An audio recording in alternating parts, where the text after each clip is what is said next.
Welcome sa ating munting YouTube channel. Please support my videos. Comment, like and subscribe po mga idolo. Maraming salamat po. Story Present, Super Devo Uling System. Kabanata 2451 Kakaibang Kaharian. Dahil may naglatag ng ganoong larangan, natatakot ako na hindi ito gaanong simple. Kaya sa sandaling ito, kailangan ding huminto ni Yesuan at maghintay para sa mga pagbabago sa kaharian na iyon. Mabagal na lumipas ang oras, ngunit wala ni Kay titing na pagbabago sa kaharian na iyon, ngunit ang kalahating tao, kalahating isda na demonyong hayop ay lumitaw mula sa buong paligid. Ang mga halimaw na ito ay maaaring may hawak na mga trident, malalaking espada at mahabang espada, at ang ilan ay may hawak na mga longbow. Ngunit ang kanilang lakas sa pangkalahatan ay mahina, at halos wala nang hinahangad maliban sa kanilang napakaraming bilang. Sa oras na ito, bahagyang nagsalubong ang mga kilay ni Yesuan, hindi kaya ito ang mga taong isda na gustong subukang hulihin siya sa domain ng tela. Kung iyon ang kaso, kung gayon ay labis na maliitin siya Yesuan, tama ba? Hindi ginamit ni Yesuan ang Divine Sword, ngunit isinakripisyo ang Law Divine Bow, at nang walang kaunting pag-aalinlangan, direkta siyang bumaril gamit ang isang espada. Ang lakas ng galit ay sumabog sa isang iglap, at sa isang palaso, sapat na ito upang patayin ang libu-libong mga mangingisdang ito. Hindi kaya ang mga taong isda na ito ay talagang hindi mabata, talagang napakawalang silbi. Si Yesuan ay labis na naguguluhan sa kanyang puso. Gayunpaman, nang malapit nang lumaban si Yesuan at umalis, isang kakaibang pagbabago ang lumitaw. Ang mga mangingisdang iyon na pinagputol-putol ni Yesuan ay mabilis na nabuhay na muli, at mas nakakatakot, maging ang mga kaaway na pinasabog sa dugo ni Yesuan sa gitna ng pag-atake ni Yesuan ay nabuhay din. Bukod dito, ang lakas ng mga muling nabuhay na mangingisdang ito ay talagang bumuti. Anong nangyayari? Napakakakaibang bagay, hindi pa nakita ni Yesuan. Bahagyang kumunat ang noo ni Yesuan, at inatake muli ang grupo ng mga mangingisda. At ang nakakatakot na pag-atake ay muling bumagsak sa mga bagong bangon na mangingisda. Tulad noong huling pagkakataon, ang grupong ito ng mga mangingisda ay pinatay muli ng walang anumang pananibik. Gayunpaman, sa isang kisap mata, ang mga mangingisdang iyon ay mabilis na muling nabuhay muli. Sa pagkakataong ito, nakita ni Yesuan ang napakalinaw, ang mga mangingisdang ito ay talagang nakapagpapataas ng kanilang lakas pagkatapos ng muling pagkabuhay. Nakakatakot na eksena, paano kaya ito nakita ni Yesuan? Maaari ka bang mamatay at mabuhay muli? Ang pagkabuhay muli ay maaari ring mapabuti ang lakas. Hindi pa ako naniniwala sa kasamaang ito, ngunit gusto kong makita kung maaari kang muling mabuhay ng walang katiyakan. Gumalaw ang isip ni Yesuan, at ang Law Divine Skill ay hinayla muli, at isa na namang pag-atake. Si Yesuan ay umatake, at ang mangingisda ay muling nabuhay. Muling umatake si Yesuan, at muling nabuhay ang mangingisda. Pagkatapos ng ilang dose-dosenang beses na pabalik-balik ng ganito, sa wakas ay sumuko na si Yesuan. Ang mga taong isda na ito ay talagang mabubuhay na muli ng walang hanggan, at ang kanilang lakas ay mapapabuti, ngunit may limitasyon ang kanilang pag-unlad ng lakas, maaari lamang silang ma-promote sa pinakamataas na grado at mababang God Monarch Realm. Para kay Yesuan, walang kahit katiting na banta. Ngunit sino ang makakaalam kung ang mga mangingisdang ito ay may iba pang espesyal na paraan? Sa madaling salita, mayroon bang kakaibang pagbabago sa larangang ito? Hindi na nang ahas si Yesuan na mag-antala pa, sa pagkakataong ito, diretsyo niyang pinakawalan si Megatron, 200 banal na espada upang buksan ang daan, direktang pumatay si Yesuan sa isang madugong landas patungo sa gilid ng field. Gayunpaman, nang marating ni Yesuan ang gilid ng kaharian na iyon, napagtanto niya na ito ay tila walang anumang espesyal na kaharian ng tubig, ngunit hindi ito isang bagay na maaaring masira kung gusto niya. Una sa lahat, hindi ito ordinaryong mga ilog at lawa, ngunit isang uri ng mabigat na tubig. Isang misteryosong bigat ng tubig na kasing bigat ng ore. Bukod dito, ang mabigat na tubig na ito ay napakahirap basagin, kahit napilitin itong iwaksi ni Yesuan gamit ang banal na kapangyarihan, mahirap itong basagin. Sa sandaling ito, hindi pa rin maintindihan ni Yesuan, kung gusto niyang basagin ang kaharian na ito, hindi niya ito masira ng marahas, makakahanap lang siya ng taong gumamit ng domain para patayin siya, o mahanap ang pundasyon ng formation. Nakakalungkot lang na ito ay isang pormasayon na inayos ng ilang mga tao na magkasama, at mahirap na makahanap ng isang tao, lalo na't hanapin silang lahat. Matagal nang nakakulong si Yezuan dito, ngunit wala siyang nakita kahit katiting na bagay. Sa makatuwid, mayroon lamang isang landas na natitira para piliin ni Yezuan, at iyon ay upang malaman ang ubod ng pormasayon. Gayunpaman, hindi ito madaling malaman. System, ano ang magagawa mo? Bagamat alam ni Yezuan sa kanyang puso, natatakot siya na ang sistema ay maging walang magawa. Oo naman, tumunog ang prompt ng system. Ding, ang system ay nag-uudyok, mangyaring tandaan na ang mga mapagkukunan ng host ay hindi sapat, at hindi mo maaaring direktang i-crack ang field na ito. Si Yezuan ay walang anumang puntong walang hanggan, ang halaga ng paniniwala ay nauubos din, at wala nang maraming mapagkukunan na natitira, kaya't normal para sa system na mag-prompt ng ganito. Mukhang sa pagkakataong ito, makakapagpalit lang si Yezuan ng ilang kapaki-pakinabang na bagay sa system, at pagkatapos ay humanap ng paraan para masira ang field na ito ng mag-isa. Kung sinong nagpapanggap na multo, huwag kang maglakas loob. Malakas na sigaw ni Yezuan. Bagamat alam ni Yezuan, natatakot siya na siya ay isang tao sa dilim, at hindi siya sumasagot. Tama nga, maliban sa mga dagandong ng mga mangingisda, tahimik ang buong bukid.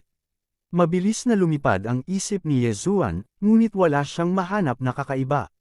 Sa oras na ito, nakakunot na ang mga kilay ni Yezuan. Ngayon, ang krisis ni Yezuan ay hindi pa nagagawa, ngunit hindi niya inaasahan na mahuhulog siya muli sa ganoong krisis pagkatapos makatakas mula sa pag-iipon ng mga malalakas na taong iyon.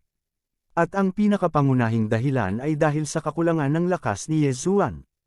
Ang paglilinang ng isang first-grade God Emperor realm, marahil sa paningin ng iba, ang bilis ng pag-upgrade ni Yezuan ay nakakatakot na, ngunit para kay Yezuan, tila hindi pa rin ito sapat. Sa isang first-grade God Emperor realm cultivation, sa harap ng mga super powerhouse na iyon, si Yezuan ay wala man lang kakayahang lumaban. Siyempre, ang lakas ng mga taong kumukubkob kay Yezuan sa oras na ito ay maaaring mas mababa kaysa kay Yezuan. Kung tutuusin, kung sila ay malakas, hindi sila maglalakas loob na ipakita ang kanilang mga ulo, ngunit ito ay sumasalamin din na ang lakas ni Yezuan ay hindi sapat. Kung mas malakas ang lakas ni Yezuan, maaaring hindi siya makulong sa larangang ito. Sa pagtingin sa mga mangingisda sa kanyang harapan, si Yezuan ay hindi pumapatay. Anyway, ang mga mangingisdang ito ay hindi maaaring takutin si Yezuan. Gusto ni Yezuan na makita kung ano pa ang ibig sabihin ng kaaway na nagtatago sa mga anino. Hindi makapaniwala si Yezuan, inaasahan talaga ng mga lalaking ito na kayang magpakamatay ang mga mangingisdang ito. Oo naman, nakikita na hindi pinapatay ni Yezuan ang mga taong isda na iyon. Sa bukid, nagkaroon na naman ng anomalya. Patuloy na nagtitipon ang mga grupo ng mga isda, at nilalamon nila ang isa't isa. Higit pa rito, ang pinakakakaibang bagay ay na pagkatapos lamunin ng mga isda na ito ang isa't isa, talagang pinagbubuti nila ang kanilang kaharian. Nakita ko na walang grupo ng mga taong isda ang nagkukumpulan, ngunit tahimik silang pumila, naghihintay sa taong mangingisda sa harapan upang lamunin. Sa patuloy na paglamon, ang kaharian ng taong isda na iyon ay patuloy ding bumubuti. Sa una ay isa lamang itong mababang antas ng God Monarch na kaharian, ngunit sa pamamagitan ng paglamon, ito ay aktwal na na-promote sa isang first-grade high-grade God Emperor realm. Ang pinakakakaibang bagay ay ang lahat ng mga taong isda, kapag naabot na nila ang first-grade God Emperor realm, huminto sila sa paglamon sa isa't isa. Ngunit kahit na ganoon, ang nasa harap ni Yezuan ay 1,000 mangingisda ng God Emperor realm sa unang baitang. Ang pinakamahalagang bagay ay hindi pa sila kayang patayin ni Yezuan. Kapag napatay, patuloy na bubuti ang kanilang lakas. Kabanata 2452, Kakaibang mangingisda. Sa parehong first-grade God Emperor realm, ang mga taong isda na ito ay nagawa ng magdulot ng pinsala kay Yezuan. Kahit na inilabas ni Yezuan ang Divine Wood Sword Attendant, ano ang silbi ng kakayahang magdepensa at hindi umatake? Kung ito ay magpapatuloy ng ganito, si Yezuan ay nakatakdang mahulog. Maliban kung pipiliin ni Yezuan na mag-teleport sa espesyal na trial space na iyon, o magtago sa lumalamon na espasyo. Isa-isa, ang mga ron ng purong depensa ay patuloy na ginawa ni Yezuan, na nagiging mga tagabantay ng enerhiya, ngunit sa kasamaang palad, kahit na ganoon, ang mga rune guard na ito ay tuluyang masisira, kaya walang silbi na gugulin sila ng ganito. Sa kalangitan, sa ibabaw ng lupa, at maging sa ilalim ng lupa, na si Yezuan ang sentro, ang liwanag ng tagapag-alaga ay patuloy na kumikislap, at sa kabila ng liwanag, naroon ang patuloy na pag-atake ng mga baliw na mangingisda. Para sa mga mangingisdang ito, natatakot ako na ang huli nilang kinatatakutan ay ang kamatayan, dahil kapag sila ay namatay, hindi lamang sila mabubuhay muli, ngunit kahit ang kanilang lakas ay mapapabuti. Kaya't ang kanilang mga pag-atake ay masasabing walang katapusan, at sila ay labis na galit na galit. Bigla na lang, nakulong na si Yezuan sa pwesto. Gayunpaman, hindi natin si Yezuan, maliban sa paminsan-minsang muling pagpupuno sa rune defense, hindi man lang titingnan ni Yezuan ang mga taong isda sa labas, ngunit inilaan ang sarili sa paghahanap ng mga butas sa larangang ito. Si Yezuan ay isa ring formation mage, kasama ang karanasan ng iba't ibang propesyon tulad ng rune making at magic weapon refining, masasabing hindi masama ang pangunawa ni Yezuan sa formation. Sayang lang, sa pagkakataong ito, ang kalaban ay isang kaharian na inayos na may porma sayon, kaya naglalaman ito ng parehong misteryo ng pagkakabuo at ang mahiwagang kapangyarihan ng kaharian, kaya gusto ni Yezuan na madaling basagin ito, hindi ito ganoon kasimpleng bagay. Sa oras na ito, ang atensyon ni Yezuan ay ganap na nakatuon, ang kanyang isip ay inilabas, at siya ay patuloy na naggalugad, kahit na ito ay ang pinakamaliit na sulok, hindi ito pababayaan ni Yezuan. Paulit-ulit, ang banal na kaisipan ni Yezuan ay mabilis na hinanap sa buong kaharian. Ang field na ito ay katangi-tangi, ngunit ang mga taong nag-ayos ng field na ito ay minamaliit si Yezuan, dahil ang kahusayan ni Yezuan sa formation ay higit pa sa mga ordinaryong tao. Ang larangan ng pagbuo ay may sariling mga pakinabang. Gayunpaman, sa harap ni Yezuan, mayroon ding mga disadvantages. Biglang inangat ni Yezuan ang kanyang ulo at tumingin sa gitnang punto ng kalangitan ng buong kaharian. Doon, ang malakas na enerhiya ay patuloy na nagbabago, at naroon ang lugar kung saan ang kapangyarihan ng buong domain ay pinakakonsentrado, at mayroon ding pinakamalakas na defensive power sa buong domain. Gayunpaman, doon natuklasan ni Yezuan ang kahinaan ng kaharian. Masasabing ang buong kaharian na ito ay lubos na kumpleto, at sa pamamagitan ng induction ng mga banal na kaisipan, makikita pa nga ni Yezuan na kahit sa ilalim ng lupa, ganap pa rin itong nababalot ng kapangyarihan ng kaharian na ito. Ang buong field ay nabuo sa isang bilog, at ang mabigat na tubig na iyon ay patuloy na umaagos, na bumubuo sa buong field. Ito ay parang hollow water balloon, at si Yezuan ay nakulong sa gitna ng water balloon na ito. Sa oras na ito, nalaman ni Yezuan na sa tuktok ng water balloon na ito ay ang lugar kung saan ang umaagos na heavy water connector.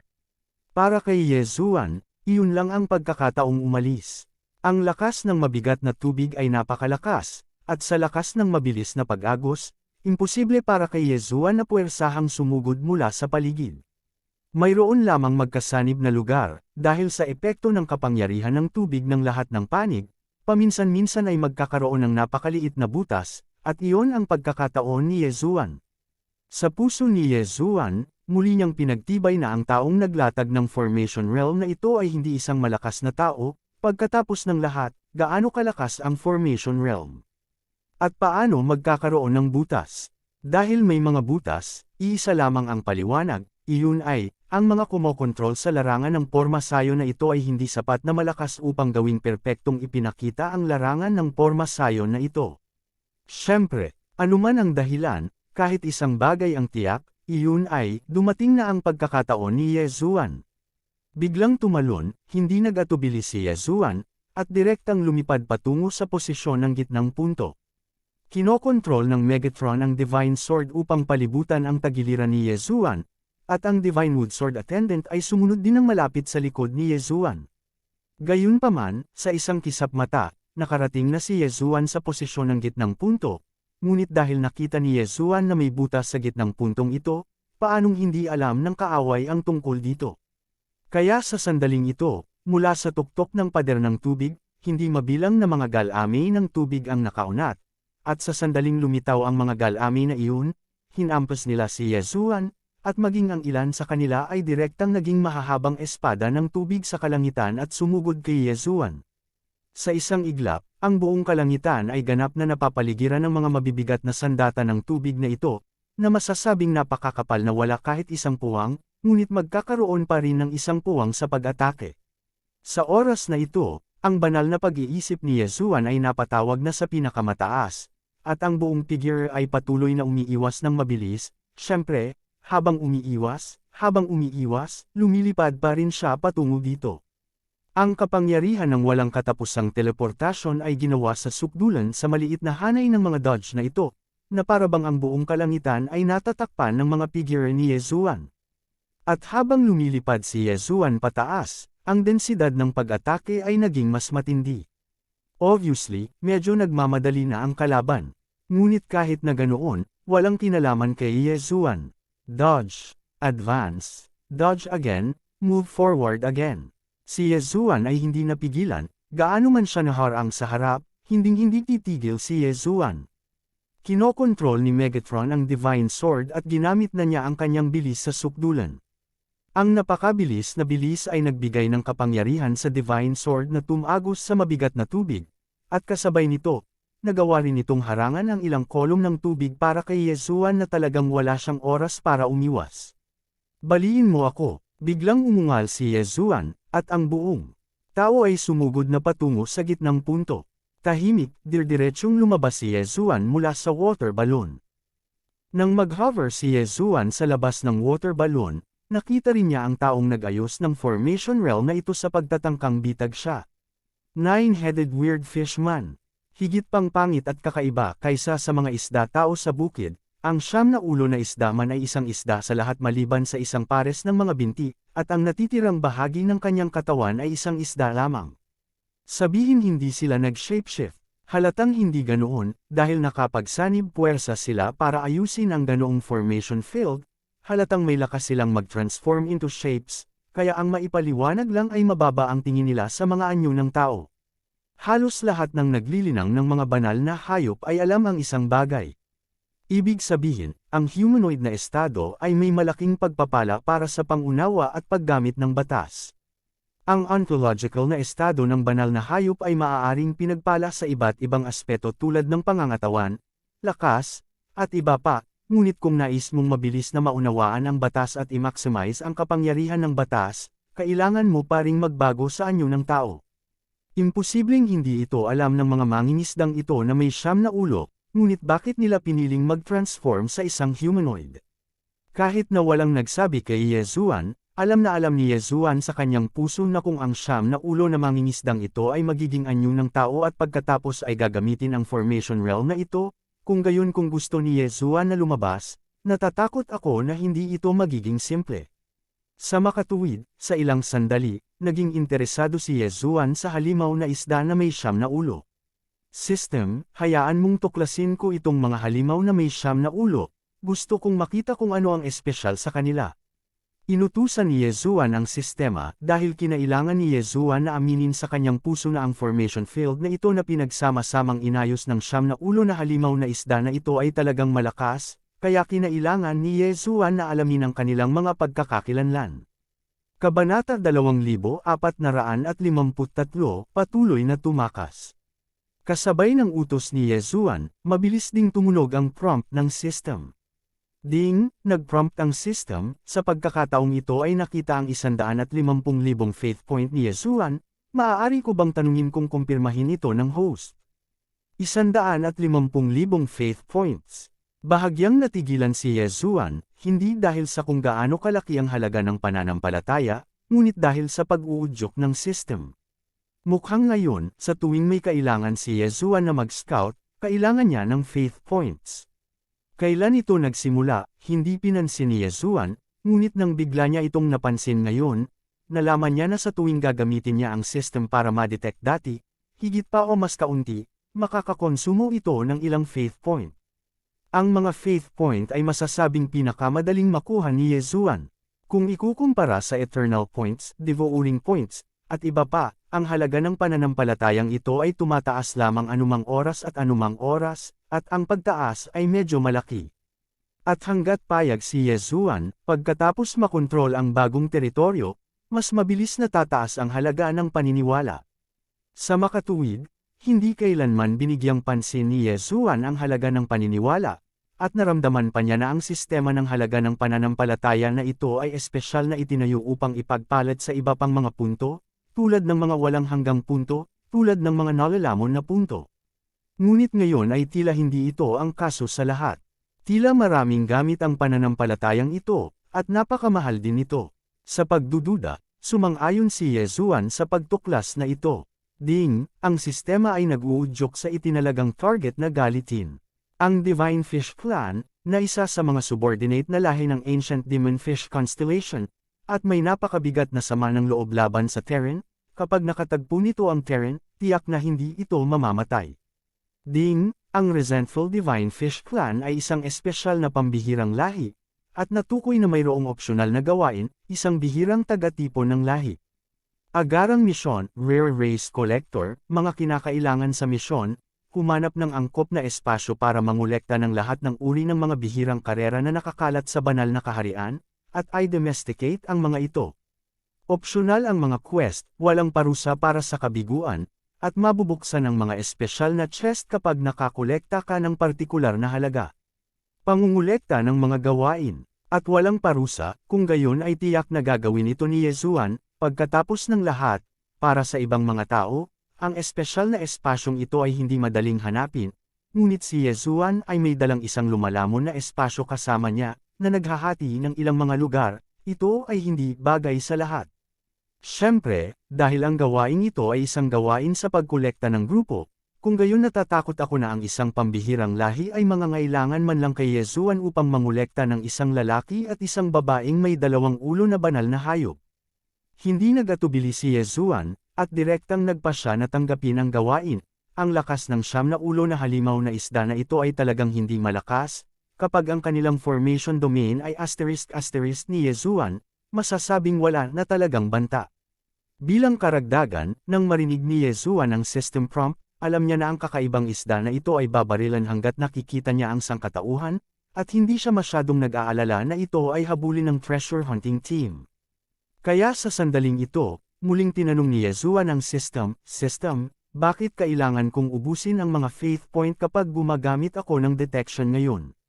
Panipi, kailangang malaman ni Yezuan ang tanong na ito, kung hindi, gaano man karami ang mga faith point, darating ang panahon na maubusan sila, at hindi papayagang sirain ni Yezuan ang mga ito ng ganito. Ding, ang system ay nag-uudyok, ang host ay dapat tandaan na sa prompt ng host realm, ang lakas ng nakitang target ay tataas ng naaayon, kaya ang system na ito ay kailangang gumamit ng mga faith point upang palakasin ang pagtuklas. Ito pala ang nangyari, tumanggo si Yezuan, at naunawaan ni Yezuan ang paliwanag ng system. Tila kahit gaano pa kalaki ang pananampalataya ng paniniwalang ito, kung hindi magtitipid ng kaunti si Yezuan, natatakot ako na hindi ito magiging sapat. Ibinalik niya ang tingin sa kakaibang isda, nakita niyang mabilis na tumakas ang kakaibang isda na may 9 na ulo. Gayunpaman, matapos tambangan si Yezuan, gusto niyang makatakas kaagad. Hindi ganoon kadali. Megatron, labas. Nag-utos si Yezuan, at ang 2 espadang nakapatay ng Diyos ay agad na lumipad. Siyempre, sa pagkakataong ito ang layunin ng espadang nakapatay ng Diyos ay hindi ang patayin ang kakaibang isda na ito, kundi ang bitag ang kakaibang isda na ito. Kinokontrol ni Megatron ang Godkiller Sword sa napakabilis na bilis, at pagkaraan ng ilang sandali, napunta siya sa kakaibang isda, at ang 2 Godkiller Sword ay nagbuga ng liwanag ng espada, na madaling nahuli ang kakaibang isda na ito. Ang kakaibang isda ay labis na natakot, at patuloy na sumisigaw. Halatang takot na siya kay Yezuan. Nakakalungkot na sa sandaling ito ay alam nilang huli na ang lahat para matakot. Noong una nilang gustong kabkuban si Yezuan, dapat ay naisip na nila ang ganoong resulta. Sa lumalamon na espasyo, muling binuksan ni Yezuan ang isang espesyal na lugar. Dito, si Yezuan ay naglagay ng maraming pagbabawal, at maging ang mga seal. At pagkatapos, si Yezuan ay hindi magtatanong ng mga opinyon ng mga kakaibang isda na ito, at direktang isinama ang 9 na ulo na kakaibang isda sa lumalamon na espasyo. Nabigo ang kaawa-awang halimaw na isda na may 9 na ulo na tambangan si Yesuan, ngunit sa halip ay naging bilanggo ni Yesuan. At ang naghihintay sa kanila ay walang katapusang domestication. Pagkatapos ng lahat, sa pamamagitan lamang ng ganap na pagpapaamo sa kanila ay maituturing na natapos ni Yesuan ang gawain. Si Yesuan, na nangongolekta ng mga pambihirang karera at nagbibigay ng reward, ay walang pakialam, basta ang saya sa pagkolekta ay karapat-dapat ding gawin ni Yesuan. Sa sandaling nawala ang kakaibang isda, nawala rin ang formation realm at ang mga fish people na nasa loob nito.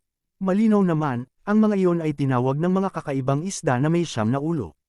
Hindi na nang ahas si Yesuan na manatili pa rito, pagkatapos ng lahat, walang nakakaalam kung may mga kaaway na darating para habulin siya. Pagkatapos ng lahat, hindi iisipin ni Yesuan na ang bawat Divine Beast Powerhouse ay may kapansanan sa pag-iisip. Si Yesuan ay kumilos ng napakabilis, ngunit sa kasamaang palad, ang kanyang pagdududa sa wakas ay sumabog. Una, isang banal na kaisipan ang biglang bumalot sa katawan ni Yesuan. Kakariyak lang ni Yesuan, at nalock na siya ng banal na kaisipang iyon. Damn! Natuklasan na. Nagulat si Yesuan sa kanyang puso dahil natuklasan na siya ng Divine Mind Detective. Natatakot ako na sa ilang sandali, habulin siya ng Divine Beast Powerhouse. Ginawa ni Yesuan ang kanyang pinakamataas na bilis at mabilis na tumakas, ngunit sa kasamaang palad, ang banal na kaisipang iyon ay patuloy na nakakulong kay Yesuan. System, pinipino ang mga pagbabawal at rune, pigilan ng taong nasa likod ko para sa akin. Si Yesuan ay walang pakialam, kung tutusin, ang banal na kaisipan ni Yesuan ay hindi natukoy, ngunit wala siyang nakita, na nagpakita na ang taong nakalok sa kanya ang banal na kaisipan ay tiyak na mas malakas kaysa kay Yesuan, kaya ang tanging magagawa ni Yesuan ay ang tumakas. O upang makita ang kaaway, ngunit tumakas muna. Ito ay isang napakahiyang bagay, ngunit ito ay isang hanggal na pag-uugali upang subukang salubungin ang kaaway na alam na ang kaaway ay lubhang makapangyarihan at hindi maaaring talunin ng kanyang sarili. Sa makatuwid, nasaan pa rin si Yesuan na nagmamalasakit sa mukha sa ngayon. Higit pa rito, sa malaot madali, ang huwad na Divine Sword ay malalantad, kapag ito ay nalantad, ang mga galit na kapangyarihan ng Divine Beast na iyon ay natural na mauunawaan na si Yesuan ang naglagay sa kanila, kung sila ay hahabulin, saan magkakaroon ng pagkakataon si Yesuan. Shenmue Sword Squire, lumabas ka para sa akin, pumunta ka, harangan ang mga humahabol sa akin. Sa formation realm na iyon, mangingisda man ito o mabigat na pag-atake ng tubig na iyon, hindi talaga nito masasaktan ang Shenmue Sword Attendant kahit kaunti, at sa sandaling ito, maipapalabas lang ni Yesuan ang Shenmue Sword Attendant. Wanzone Sword Squire, sundan ang Shenmue Swordsman para makadetect, at kapag may balita na, ay report agad. Muling pinakawala ni Yesuan si Wanzone Sword Servant, bagamat napakahina ng batang ito, kapakipakinabang pa rin ito para sa pagtuklas. Isa-isa, ang mga ron ay patuloy na bumabagsak, nagiging mga pagbabawal na nagpaantala sa kaaway, at si Yesuan ay hindi nang ahas na manatili, at patuloy na tumakas patungo sa harapan. Sa panahon ng pagtakas, naramdaman ni Yesuan ang pagbabago-bago ng banal na pag-iisip na nagkulong sa kanya ng ilang beses, at maaaring hulaan ni Yesuan na marahil ay ang Shenmue Sword Attendant na nakipag-away sa kanya. Gayunpaman, hindi nang ahas si Yesuan na kumpirmahin ito, kaya nakatakas lamang siya sa gulat. Kabanata 2454, Essence Illusion. Hindi ko alam kung hanggang saan ako naglakad palabas, ngunit ang banal na pag-iisip na naglock kay Yesuan ay nawala, at hindi nagtagal, nakabalik na ang hawak kamay na Sword Attendant, bitbit pa rin ang isang banal na bangkay ng hayop sa kanyang kamay. Sa pagkakataong ito, masasabing hindi na kayang umiyak o tumawa si Yesuan. Noon lamang napagtanto ni Yesuan na minamaliit niya ang kanyang sariling lakas at minamaliit ang lakas ng Shenmue Sword Servant. Noong nakaraan, sa mahabang panahon, ang Thousand Beast Sword Attendants ay ginamit bilang auxiliary existence, at bihirang lumaban ng mag-isa, ngunit sa katunayan, ang Shenmue Sword Attendant ngayon ay mayroon ng lakas upang labanan ang kaaway ng mag-isa, mas malakas pa kaysa sa lakas ni Yesuan. Halimbawa, sa pagkakataong ito, gusto lang ni Yesuan na hayaan ang Shenmue Sword Attendant na pigilan ang kalaban, masasabing hindi niya akalain na ang Shenmue Sword Attendant ay magagawang patayin ang kaaway, ngunit ginawa ito ng Shenmue Sword Attendant. Hindi lang niya natapos ang gawaing ibinigay sa kanya ni Yezuan, ngunit napatay pa niya ang kaaway. Tiningnan ni Yezuan ang bangkay ng banal na hayop sa kamay ng Shenmue Sword Attendant, ngunit siya ay lubos na walang magawa sa kanyang puso. Lalamunan na sana niya ang bangkay na ito gamit ang kanyang mga kamay, ngunit ayaw niya. Sa pagkakataong ito, talagang nakahanap si Yezuan ng Chen Kunring sa banal na hayop na ito. Hindi dahil hindi gagamit ng Chen Kunring ang mga Divine Beast, ngunit kumpara sa Kunlun Divine Domain, ang mga Divine Beast na ito sa Demon God Divine Domain ay hindi gaanong hawak ang Chen Kunring. Sa isang tuliro, unang natanggap ni Yezuan ang Chen Kunring sa kanyang kamay, dahil ang banal na hayop na ito ay namatay, kaya ang Divine Thought Seal dito ay hindi masyadong malakas, kahit na siya ay malamang na mas malakas kaysa sa lakas ni Yezuan sa kanyang buhay. Ngunit ngayon, madali pa rin itong nahukay ni Yezuan. Isang bangkos ng sari-saring mga materyales, na may halong ilang mga espiritong bato, tila hindi mayaman ang banal na hayop na ito. Ngunit nang bigla na lamang itong lamunin ni Yezuan, hindi sinasadyang nakakita siya ng isang espesyal na bagay. Ding, nag-prompt ang system, may nakitang mga espesyal na materyales, at ang Guardian Bead ay isang magic bead. Ang Guardian Orb. Ano ito? Nag-click si Yezuan sa pagpapakilala at tiningnan ito ng mabuti.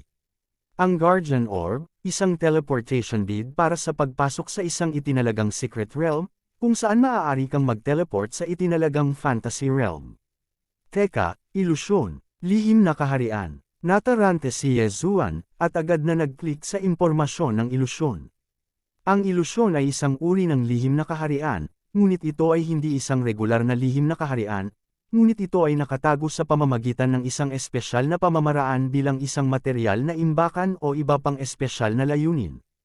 Ang kaharian ng ilusyon sa pangkalahatan ay hindi masyadong malaki, ngunit kung ano talaga ang nasa loob nito, ito ay nakaayos-ayon sa kagustuhan ng may-ari, at ito ay mas advanced kaysa sa lihim na kaharian. Nakikita ko, tumango si Yezuan, ang bagay na ito, kung tuwirang sabihin, ay isang bodega lamang. Gayunpaman, kasama niya ang lumalamon na espasyo ni Yezuan, habang ang demonyong hayop na ito ay maaari lamang ay teleport gamit ang Phantom Beads. Bahagyang nag-alinlangan si Yezuan, at agad na nagdesisyon. Anyway, kung mananatili ka sa labas, baka mahuli ka, kaya mas mabuting pumasok sa ilusyon na ito, ngunit mas ligtas. Sa pag-iisip nito, hindi nag-atubili si Yezuan, bigla niyang nilamon ang bangkay ng Divine Beast na ito, at dinurog ang Phantom Bead. Medyo katulad ng paggamit ng teleportation talismans, si Yezuan ay mabilis na na-teleport sa isang secret realm entrance. Ito ay isang kuweba, ngunit hindi ito ganoon ka-simple.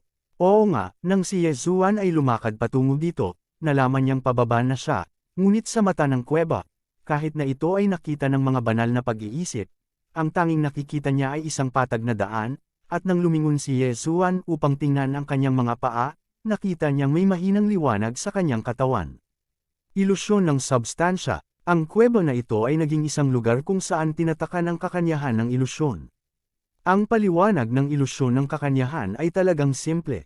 Sinasabing ang ilusyon na ito ay ginawang substansya, at walang paraan ng pag-unlock tulad ng isang magic bead, kaya ang mga pumasok ay maaari lamang maglakad sa normal na landas ng kuweba, at hindi nila malalaman ang espesyal dito, at ituturing lamang ang lugar na ito bilang isang kuweba.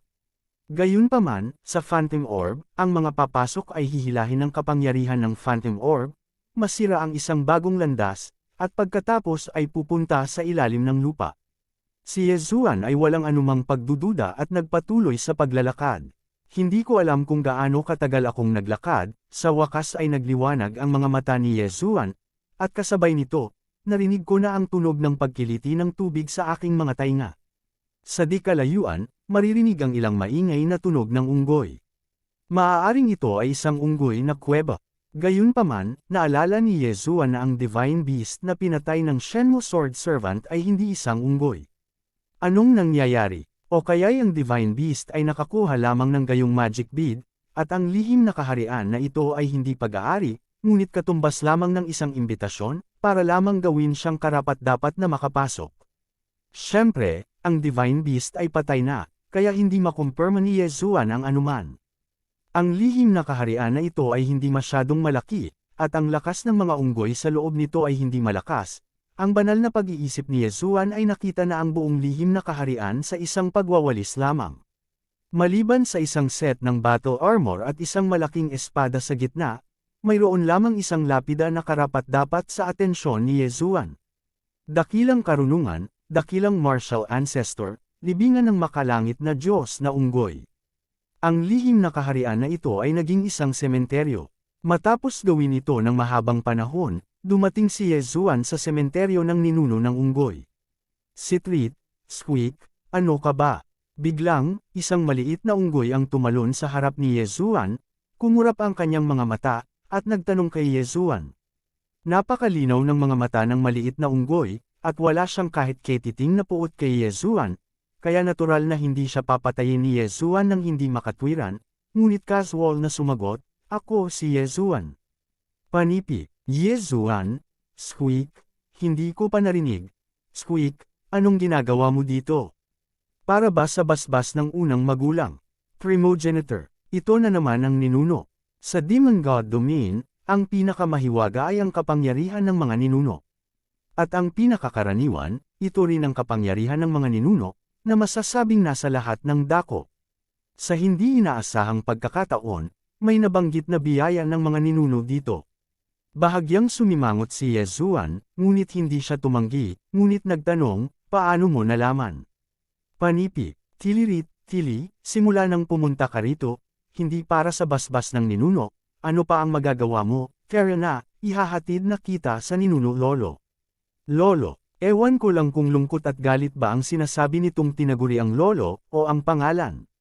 Siyempre, ano man iyon, walang pakialam si Yesuan, gayunpaman, sa kuwebang ito, walang pag-iral na maaaring magbanta kay Yesuan, kaya sumunod si Yesuan ng walang pag-aalinlangan. Pagkaraan ng ilang sandali, si Yesuan ay dinala ng maliit na unggoy sa isang matandang unggoy, ang matandang unggoy na ito ay napakatanda na, at wala rin siyang kultibasyon. Lolo, may lahing tao na gustong humingi ng basbas ng ninuno. Terence, sabi mo. Iniangat ng lolo ang kanyang ulo nang may kainahinala at tumingin kay Yesuan. Matapos kumpirmahin ang pagkakakilanlan ng lahi ng tao ni Yesuan, nagtanong siya ng may kainahinala, 1,000,000 taon na ang nakakaraan mula nang walang lahi ng tao ang dumating dito, maliit na lalaki, halika at sabihin mo sa lolo, ano ang problema sa iyong lahi ng tao? Bakit walang sinuman ang dumating sa loob ng milyon-milyong taon? Posible ba na ang iyong lahi ng tao ay mapapawi din? Panipi, pagpuksa, gaano kalakas ang lahi ng tao, hindi pagmamalabas na tawagin itong unang lahi sa kaharian ng Diyos, ibig sabihin, ang lakas ng sangkatauhan ay magiging medyo mahina sa domain ng Diyos ng demonyong ito, ngunit kung may sasabihin ka tungkol sa pagpuksa sa lahi, hindi ito magiging sapat, kaya sa sandaling ito, puno ng pagdududa ang puso ni Yesuan. Kabanata 2455, Wanted. Bakit lagi mong sinasabi na malapit nang mapuksa ang aking sangkatauhan? Tanong ni Yesuan sa lolo na may pagdududa. Hindi ba, sa Ancestral Spirit Cave, hanggat ang mga henyo ng lahat ng lahi ay nakakatugon sa mga kinakailangan, maaari silang makapasok at makakuha ng basbas ng ninuno ng aking unggoy na angkan ng Diyos, mula nang ako ang pumalit sa pamamahala, ito ay higit sa 1,000,000 taon, at wala ni isa sa iyong mga lahi ng tao ang dumating, hindi ba dahil ang iyong lakas ay masyadong mahina, kaya lahat ng lahi ay naalis na? Ang kapangyarihan ng mga ninuno ay bukas din sa mga Terran. Ito ay bukas kahit 1,000,000 taon na ang nakalilipas. Ang mga salitang ito ay agad nananimbalik ng mga pagdududa sa puso ni Yesuan, ngunit mula sa bibig ng lolo ng angkan ng unggoy, narinig din ni Yesuan na ang kanilang angkan ay palaging nagbabantay sa lihim na kaharian na ito at hindi kailanman nakipag-ugnayan sa labas ng mundo. Sa makatuwid, natatakot ako na hindi nila alam ang sinabi ni Yesuan. Natural, hindi na kailangang gumawa ng anumang problema si Yesuan para sa kanyang sarili. Natural na hindi, ang aking sangkatauhan ay umuunlad ng napakahusay ngayon, ngunit ang sistema ay hindi nakakuha ng magic bead. Ang sagot ni Yesuan ay naging dahilan upang tumingin ang matandang unggoy kay Yesuan na may kainahinala, at pagkatapos ay kaway ng kanyang kamay, isang magaan na kurtina ang lumitaw sa harap ng matandang unggoy. Malinaw na may ilang bagay na nakatala dito, ngunit sa kasamaang palad ay hindi ito maintindihan ni Yesuan. Hindi, ayon sa mga alituntuning itinakda ng mga ninuno, ipinamahagi ko ang mga magic beads ng sangkatauhan taon-taon, at natanggap din ito ng patriarch ng sangkatauhan. Bakit mo nasabi na ang sangkatauhan ay hindi kailanman nakatanggap ng magic beads? Sa puso ni Yesuan, syempre, alam niya kung bakit, sa madaling salita, ang mga phantom bead na ito ay nahulog na sa mga kamay ng ibang lahi. Walang koneksyon ang misteryosong lugar na ito sa outside world, kaya natural na naniniwala sila sa sinasabi ng ibang lahi, at kahit nalilito sila, hindi nila ma-verify. Ang Kunlun Divine Domain ngayon ay matagal nang nawala ang lugar ng sangkatauhan, kaya hindi nakakagulat na ang sobrang phantom beads ay ninakaw ng mga juniors ng iba pang malalakas na lahi. Ang lugar na ito ng ninuno ng angka ng unggoy, naramdaman ni Yesuan na tila ito ay isang lugar na umiiral na bago ang labanan sa Ragnarok. Tulad ni Yesuan na kailangang muling itayo ang kanyang pananampalataya, ang lupaing ito na inuupahan ng Monkey Clan ay natatakot na ito ay isang lugar din ng pananampalataya, ngunit ang kanilang kalooban ay ang lahat ng lahi ay magkakasamang mabuhay, at hindi sila nakikialam dito, ngunit paminsan-minsan lamang ipamahagi ang Phantom Clan, upang ang mga henyo ng lahat ng lahi ay makapasok dito at makuha ang pagpapala ng mga ninuno. Hindi kaya noong sinaunang panahon, sa kaharian ng Diyos ng demonyong ito, ang lahat ng lahi ay talagang namumuhay ng magkakasuwato. Kaya bakit ganito ngayon? Bakit naging target ng pang-aapi ng iba pang lahi ang mga Terran? At ito ay isang crackdown na hindi nag-iiwan ng isang paraan out. Sa ilang sandali, si Yesuan ay puno ng pagdududa sa kanyang puso. Ngunit syempre, hindi ito malulutas ngayon, kaya't may tatago lamang ni Yesuan ang kanyang pagdududa sa kanyang puso at sundan ng mga angkan ng unggoy na ito patungo sa harapan. Ang pagpapaupo ng lupain ng Monkey Clan ay natural na biniyayaan ng ninuno ng Monkey Clan, ngunit hindi niya alam kung anong uri ng pagpapala ang ibibigay kay Yesuan. Si Yesuan ay inakay na tumayo sa isang plataporma, at pagkatapos na may handa ang lahat, nakita niya ang ilang mga angkan ng unggoy na umaawit ng mga salita sa kanilang mga bibig, na ginagabayan ng isang sinag ng liwanag na direktang ipapakita sa katawan ni Yesuan. Naranasan na ni Yesuan ang pagpapala ng ninuno minsan, kaya hindi siya natakot sa oras na ito. Sa pagkakataong ito, ang ancestor blessing ay hindi nagtagal, at ang nakuha ni Yesuan ay ilang mga pagpapahusay lamang sa liksi, at sa kabuuan, ang ancestor blessing ng inuupahang lupain ng Monkey Clan na ito ay napakakaraniwan. Siyempre, para kay Yesuan, ang pinakamahalagang bagay ay hindi sabihin kung ano ang nakuha ng pagpapala, ngunit upang makita ang isang posibilidad mula sa inuupahang lupang ito. Ang isa ay halos isang pangangailangan noong unang panahon. Ang Demon God Divine Domain, ang sangkatauhan at iba pang lahi ay maaaring magkakasamang mabuhay sa pagkakaisa at makipagkompetensya sa pantay na katayuan. Nakakalungkot na hindi mabilang na taon ang nagbago ng lahat. Kaya, kailan ito nagsimulang magbago? At bakit ito nagbago? Ang lakas lamang ni Yesuan ay limitado, at ang kanyang oras ay mas limitado. Kung gusto niyang iligtas ang buong sangkatauhan ng Demon God Domain, natatakot ako na ito ay magiging lubhang mahirap. Kung malalaman natin ang pinagmulan ng bagay at sa panimula ay haharapin natin ang mga contradiction sa pagitan ng sangkatauhan at ng iba pang lahi sa Demon God Domain mula sa pinagmulan, marahil ito ang pinakamahusay na solusyon. Siyempre, ang bagay na ito ay maaari lamang isagawa ng hakbang-hakbang, pagkatapos ng lahat, si Yesuan ay walang ideya ngayon. Matapos lumabas sa lupain ng ninuno ng angkan ng unggoy, nalaman ni Yesuan na mahirap para sa kanya na makahanap ng kaunting bakas doon. Sa oras na ito ay nakatayo pa rin si Yesuan sa kuweba, ngunit ang lupain ng ninuno ng angkan ng unggoy ay hindi natagpuan, kahit na hamukay si Yesuan patungo sa lupa sa posisyon na pinasok niya, hindi niya mahahanap ang lugar. Sa pamamagitan lamang ng Phantom Bead ang tanging paraan upang maabot ang lupain ng Monkey Ancestor. Sa oras na ito, sa sandaling umatras si Yesuan, wala na siyang magagawa. Siyempre, pagkatapos umalis sa lupain ng ninuno ng angkan ng unggoy, pansamantalang ligtas si Yesuan, dahil hindi niya alam kung nasaan ito sa mahabang panahon. Bakit ito pansamantalang ligtas? Ang napakalakas na mga taong iyon ay lumaban ng husto, at hindi nila alam kung gaano karaming tao ang nahulog, At sa wakas ay may isang walang katulad na malakas na super malakas na lalaki na nanalo sa pamatay Diyos na espada, at nalaman na ang pamatay Diyos na espada ay isang impostor, at may isang banal na hayop na nakadama ng labanan sa pagitan ni Yesuan at ng kakaibang isda, at sa isang iglap, naisip niya na siya at ang iba pa. At ang hitsura ni Yesuan ay hindi na itago sa simula, kaya alam ng lahat ng malalakas na tao ang hitsura ni Yesuan, kaya ang isang malaking bilang ng mga pinaghahanap na abiso ay inisyo ng nagmamadali, at lahat sila ay mga pinaghahanap na abiso para sa mabibigat na gantimpala. Naglakad si Yesuan patungo sa harapan sa oras na ito, wala siyang anumang layunin, una niyang hahanapin ang banal na anak ng lahat ng lahi, at pagkatapos na talunin siya, hahanapin niya ang kinaroroonan ni Luoluo.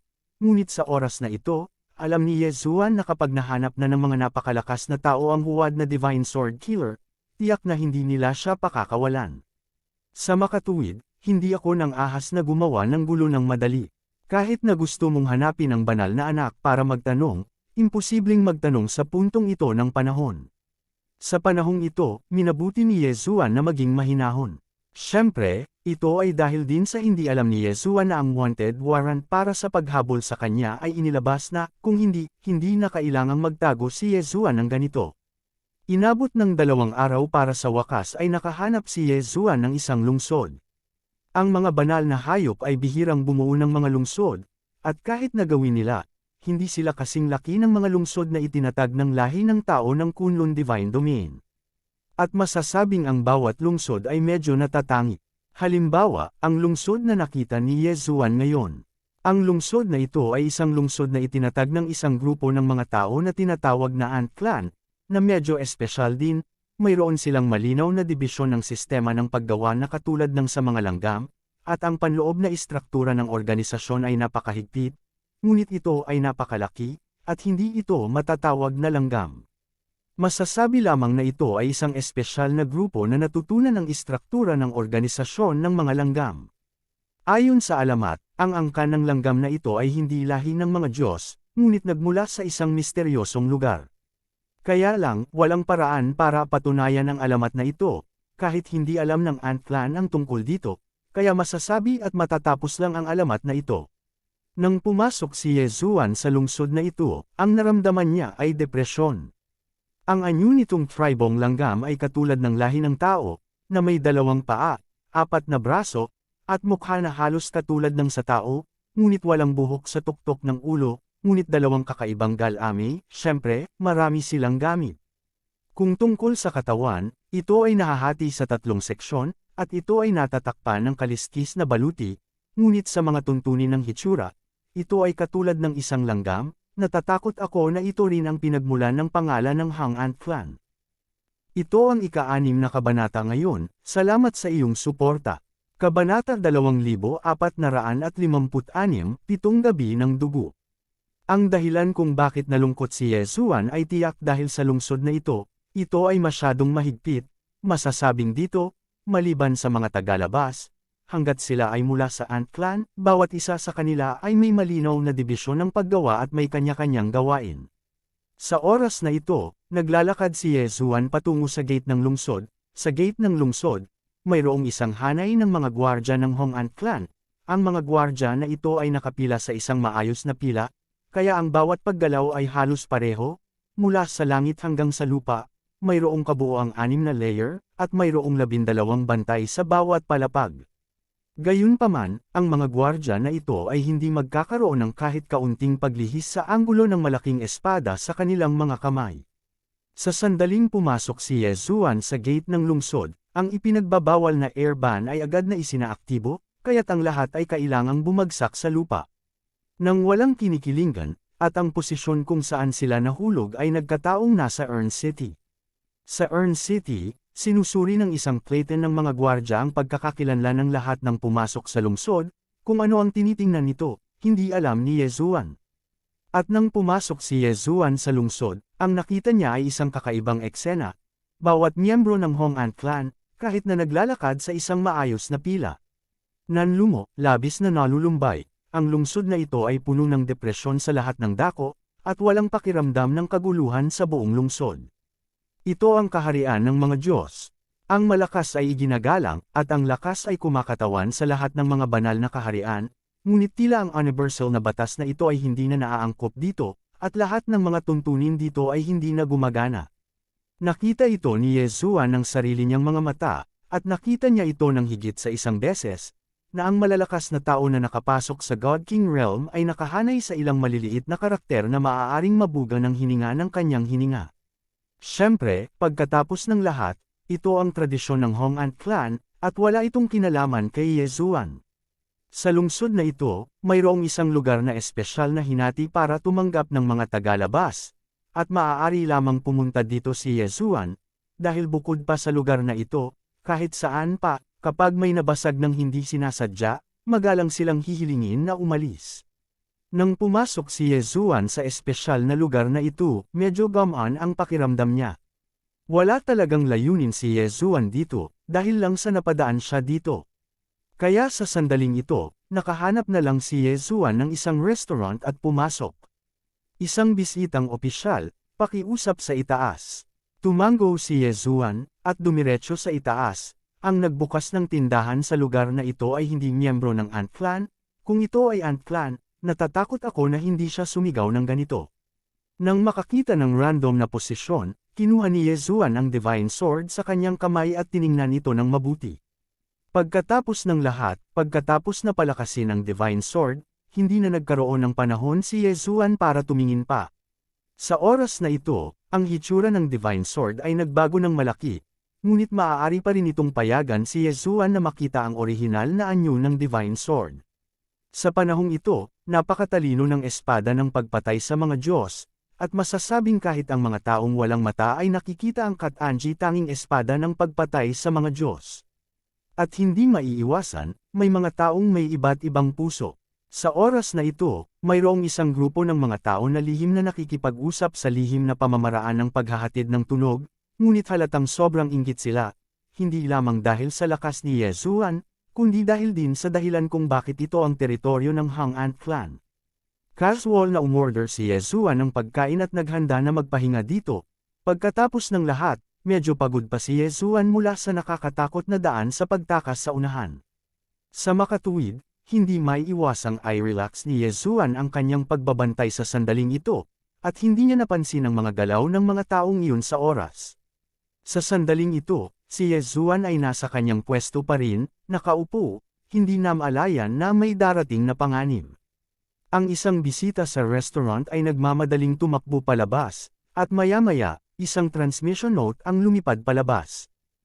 Pagkatapos kumain ng alak at pagkain, naglakad si Yeshuan sa labas, sa lungsod ng Hong-An clan na ito. Hindi alam ni Yeshuan kung ano ang espesyal na pupuntahan, kaya naglibot-libot lang siya. Sa sandaling ito, isang binata ang tumakbo sa harap ni Yeshuan. Senyor, ito ang unang beses na pumunta ka sa aking Ant City. Sinulyapan ni Yeshuan ang lalaki, ang kanyang lakas ay katamtaman, kaya't wala siyang pakialam. Tumango lamang siya, Senyor, paano mo ito tinitingnan, saan mo gustong pumunta, dadalhin ka ng maliit doon, at pagdating ng panahon, tingnan mo lang ang maliit at bigyan ng kaunting reward, sa tingin mo okay na. Ito pala ang ibig sabihin ng lalaking ito, ang propesyon ng guide ay makikita sa halos lahat ng lungsod, at hindi ito espesyal, kaya hindi masyadong inisip ito ni Yeshuan, kaya direktang nagtanong, sabihin mo sa akin, mayroon bang anumang bagay na nagkakahalaga ng pagpunta dito? Panipi, mga nakatatanda, ito ang tamang tao, ang Ant City ay teritoryo ng Ant Clan, at ang Ant Clan ay kilala sa pagiging mahigpit nito, kaya ang magic weapon na ginagawa nila ay masasabing pinakakatangi-tangi. Ang Treasure Pavilion ang pinakamalaking auction venue sa Ant City. Siyempre, bukod pa rito, ang Scarlet Seven Nights ay isa ring magandang lugar na dapat puntahan. Ito ay isang magandang lugar na dapat puntahan. Ito ay isang lugar kung saan ang Scarlet Seven Nights ay maaaring mapuntahan. Ito ay isang magandang lugar para sa 7 gabi. Ito ay maaaring maging isang entertainment. Mayroon kang sapat na mga espiritong bato. Pagkatapos ay doon, maaari mong tamasahin ang lahat ng mga serbisyo na gusto mo. Ang lalaki ay nagsimulang ipakilala si Yeshuan ng walang katapusang, at si Yeshuan ay narito upang magpahinga sa pagkakataong ito, kaya siya ay nahulog sa madugong 7 gabi sa unang tingin. Scarlet Seven Knights. Medyo kawili-wili ang pangalan na ito, pag-usapan natin ito, ano ang espesyal? Pinutol ni Yezuan ang mga salita ng lalaki at casual na nagtanong. Hindi alam ng mga nauna, ang pangalan ng Scarlet Seven Knights ay may magandang pinanggalingan. Sinasabi na noong nilikha ang Scarlet Seven Knights, ang White Fierce Giant Clan at ang Sharp-Beaked Silverhawk Clan ay nakipaglaban para sa autoridad ng pamamahala ng Scarlet Seven Knights, at nakipaglaban sa loob ng 7 araw sa labas ng Hong'an City. Sa loob ng 7 araw na may dugong Fierce at Giant, ang dugo ng Fierce at Angkan. Ang clan na sa wakas ay nanalo sa tagumpay ay kilalang-kilala na simple ang pag-iisip, kaya hindi man lang sila nag-abalang isipin ang pangalan, at direktang binago itong Scarlet Seven Knights bilang pangalan. Ang White Giants, mahinang sabi ni Yezuan. At agad na sinabi ng gabay, Senyor, itong puting mabangis na higanteng angkan, ang mga nakatatanda ay hindi madaling magalit, ang angkan na ito ay napakasimpleng pag-iisip, at masasabi pa nga na sila ay napakatanga, ngunit inamin nila ang kamatayan, at sila ay may isang mahusay na relasyon sa Ant Clan, at isa sa kanilang mga lingkod na lahi, ang Thousand-Eyed Wolf Frog Clan, na napakahirap sabihin nito. Panipi, sa makatuwid, kung ang mga nauna ay pupunta sa madugong 7 gabing ito, huwag mong alalahanin na huwag magdamdam sa puting mabangis na higanteng angkan, kahit na ang mga taong ito ay hindi kaguluhin pansamantala sa madugong 7 gabi, ngunit sa sandaling makalabas ka sa lungsod, tiyak na makakaharap mo ang walang katapusang pagtugis ng puting mabangis na higanteng angkan at ang mga taong ito ay hindi kailanman magpapasya sa iyo na patay na angkan. Tumigil ka kung hindi ka nila papatayin, kaya huwag mo silang guluhin at marami ang mga master sa 2 angkan na ito. Tumango si Yezuan, para kay Yezuan, syempre, hindi niya gagawin ang tama at mali ng walang dahilan. Pumunta siya dito para magpahinga, hindi para maghanap ng gulo, kung walang magawa, bakit niya ay provoke itong White Giant Clan? Taglay ang desisyon sa kanyang puso, si Yezuan ay hindi na nagdalawang isip, at direktang hinayaan ang taong ito na manguna, naglalakad patungo sa madugong 7 gabi, at hindi nagtagal, si Yezuan ay dinala ng taong iyon sa isang medyo malayong atik. Ang atik ay napakasira, ngunit ito ay hindi nangangahulugang simple. Senyor, ito na, dapat mong tandaan, huwag mong i-provoke ang White Fierce Giant Clan. Kabanata 2457 Puppet Labyrinth. Tumango si Yezuan at sumang-ayon, pagkatapos ay naghagis ng isang tumpok ng mga espiritong bato sa lalaki, at pagkatapos ay naglakad papasok.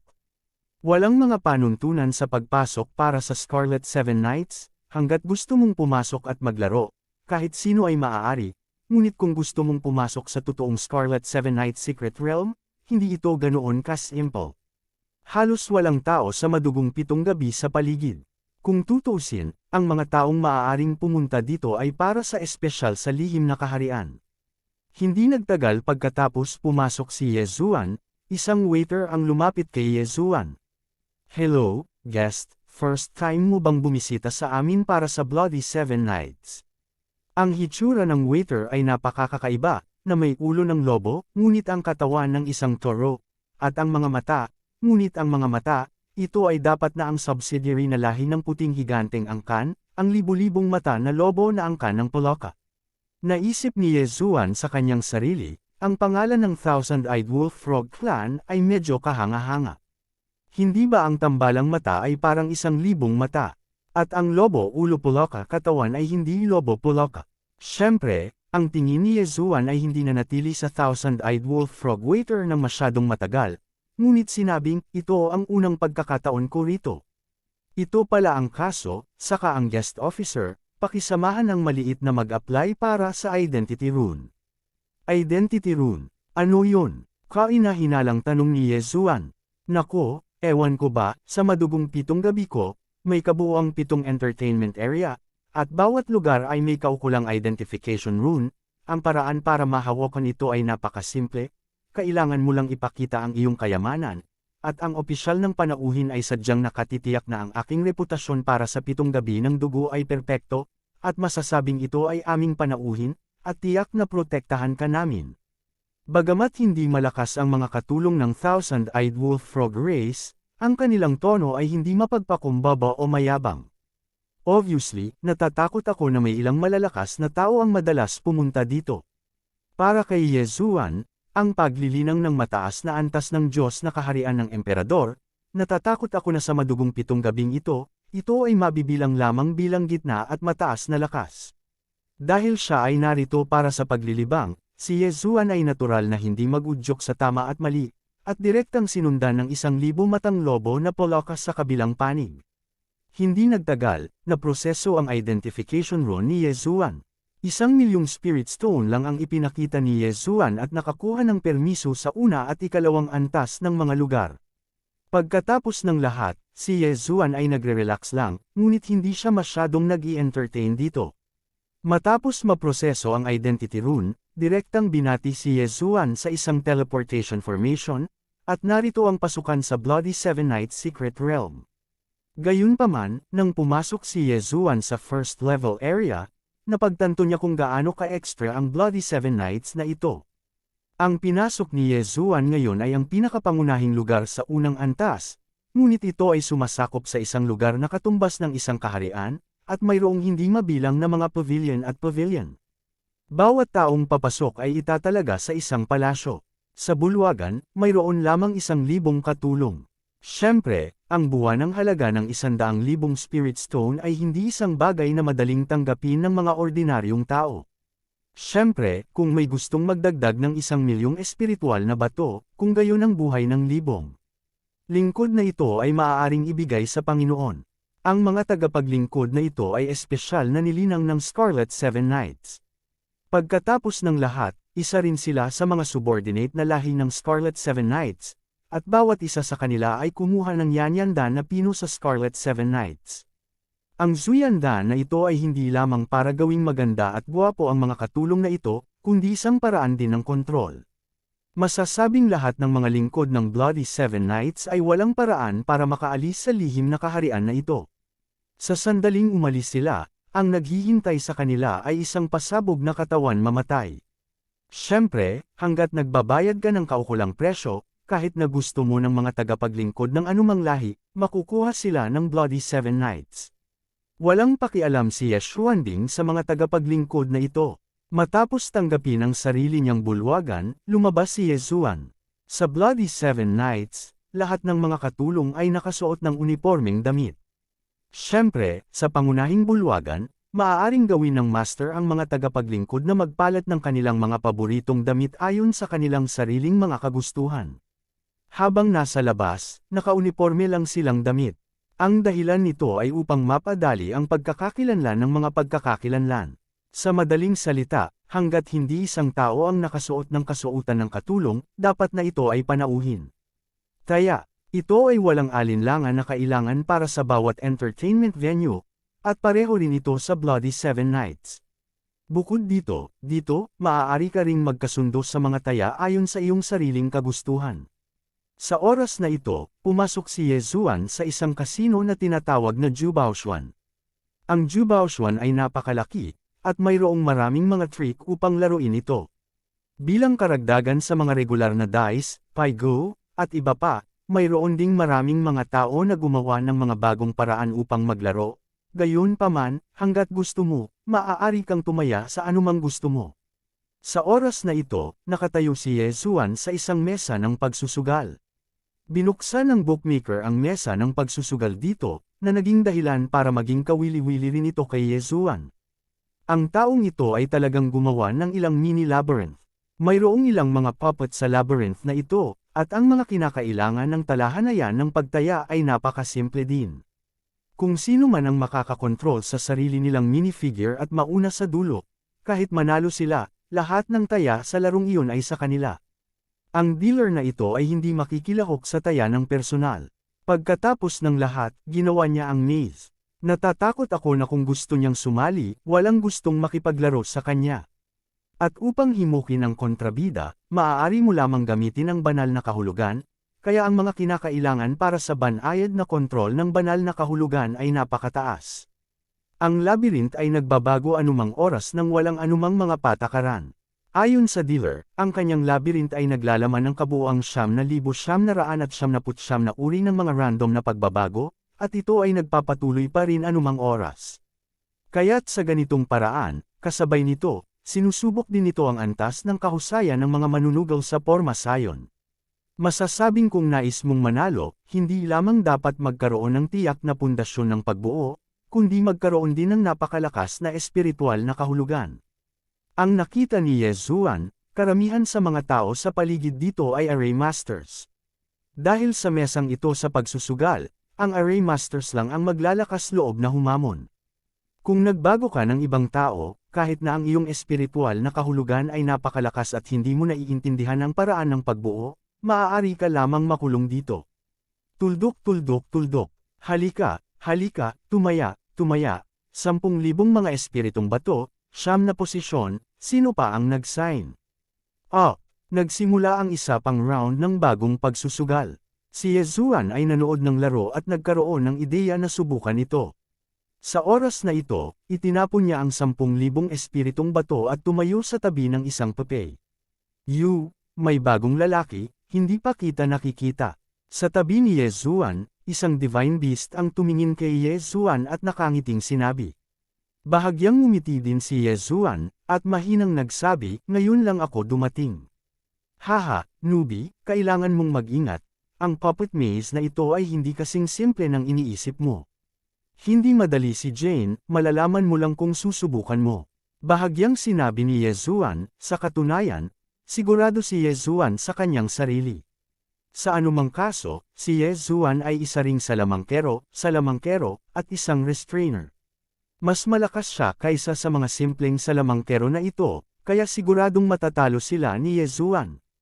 Mabilis na nagtipon ang 9 na tao, at ang 10,000 na mga batong espirito ay iniingatan lahat ng bangkiro, at ang bangkiro ay hindi magalang, at direktang inalis ang 5,000 na mga batong espirito. Ginawa niya itong puppet maze, syempre, para sa kapakinabangan. Kung hindi, binuksan niya ang bangko at ginawa ito, Para naman sa nanalo, na direktang nakakuha ng 75,000 spirit stones, wala silang pakialam sa 5,000 spirit stones. Higit pa rito, mas maraming tao, tulad ni Yesuan, ang simpleng magkaharap. Ang puppet maze ay interesado lamang na subukan ito, hindi para sa pusta lamang ng isang spirit stone. Kabanata 2458 Pagpino sa Star Sand.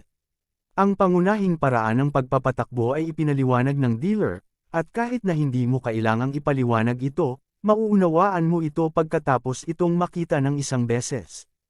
Kaya sa sandaling ito, sa isang sigaw ng simula, ginamit ng lahat ang kanilang espiritual na kahulugan upang kontrolin ang kanilang mga pape at nagsimulang lumakad pasulong. Tinakpan ni Yesuan ang buong maze na may espiritual na kahulugan, maingat na pinagmamasdan ang mga pagbabago dito, upang mahanap ang rutang lalakarin ng pape. Sa isang banda, sinubukan niyang humanap ng paraan para matigil ang panghihimasok ng iba pang 8 tao sa espiritual na pag-iisip. Sa katunayan, ang puppet maze na ito ay isa ng napakabanayad na mesa sa pagsusugal.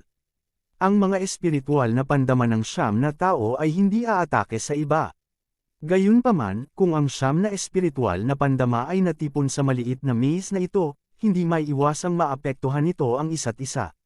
Sa makatuwid, dapat kontrolin ng bawat isa ang kapangyarihan ng kanilang espiritual na pag-iisip anumang oras upang maiwasang magambala ang kanilang espiritual na pag-iisip. Kung tutuusin, kapag nabalisa na ang divine sense, mas magiging mahirap itong kontrolin. Halimbawa, sa oras na ito, ang isang taong kasama ni Yesuan, dahil ang kontrol ng divine sense ay hindi sapat, ay nabalisa ng iba pang 8 tao sa divine sense lock sa oras na ito, kahit na ang pagmamaneho ng pape ay hindi ito magagawa. Ang espiritual na pakiramdam ni Yesuan ay ganap na nakabalot sa maliit na pape, at ginamit ang espiritual na kahulugan upang bumuo ng isang kumpletong depensa sa paligid ng pape. Sa 9 na tao na nakagawa nito, 4 na tao lang ang makakagawa nito. Gayunpaman, ang ilang mga tao ay nakahanap ng ibang paraan.